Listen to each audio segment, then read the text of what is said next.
नमस्कार, मी आनंद पोहनेरकर आपल्या सर्वांचं महाराष्ट्रवाणी बातमीपत्रात स्वागत करतो। पाहूया आजच्या ठळक घडामोडी।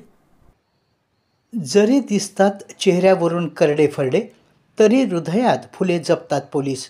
जवळ या, गैरसमजुती पुसा, तुमच्यासारखीच माणसं असतात पोलीस। एका कवीनं पोलीस बांधवांविषयी व्यक्त केलेली ही भावना। समाजात सर्व जाती धर्मांमध्ये सण उत्सव हे साजरे केले जातात आणि या क्षणात कोणताही अनुचित प्रकार होऊ नये, शांतता आणि सुव्यवस्थेत तो पार पडावा यासाठी पोलीस बांधव नेहमीच आघाडीवर असतात।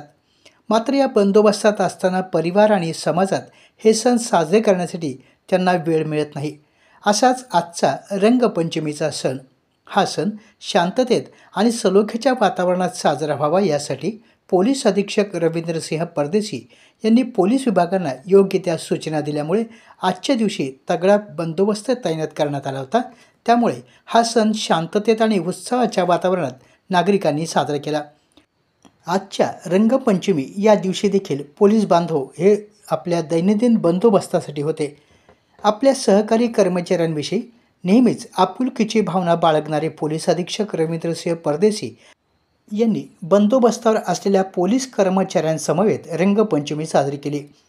परभणी शहरातील राजगोपालाचारी उद्यान या ठिकाणी वाहतूक शाखेचे कर्मचारी आपले कर्तव्य बजावत असताना अचानक पोलीस अधीक्षक रवींद्रसिंह परदेशी त्या ठिकाणी आले आणि साहेब नेमके कशासाठी आले या विचारात कर्मचारी असतानाच पोलीस अधीक्षकांनी सर्वांना शुभेच्छा देत त्या कर्मचाऱ्यांना रंगरूपी तिलक लावून त्यांना या सणाच्या शुभेच्छा दिल्या।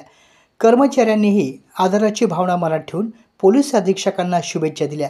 यावेळी कर्तव्यावर असलेल्या वाहतूक शाखेच्या कर्मचाऱ्यांचे पोलीस अधीक्षक परदेशी यांनी कौतुक केले। यावेळी पोलीस निरीक्षक शरद मरे, स्थानिक गुन्हा शाखेचे पोलीस निरीक्षक विवेक पाटील, वाहतूक शाखेचे पोलीस निरीक्षक वामन बेले तसेच पोलीस उपनिरीक्षक टेंगसे यांच्यासह वाहतूक शाखेचे कर्मचारी प्रशांत वाकडे, बालाजी कचवे, बचाटे, पडोळे उपस्थित होते। पोलीस अधीक्षकांनी अनोख्या पद्धतीनं रंगपंचमी साजरी करून आपल्या सहकारी बांधवांना एक सुखद अनुभव दिला। आपल्या जिल्ह्यातील अपडेट बातम्या पाहण्यासाठी आमच्या महाराष्ट्रवाणी या चॅनलला लाईक करा, सबस्क्राईब करा आणि शेअर करा। धन्यवाद।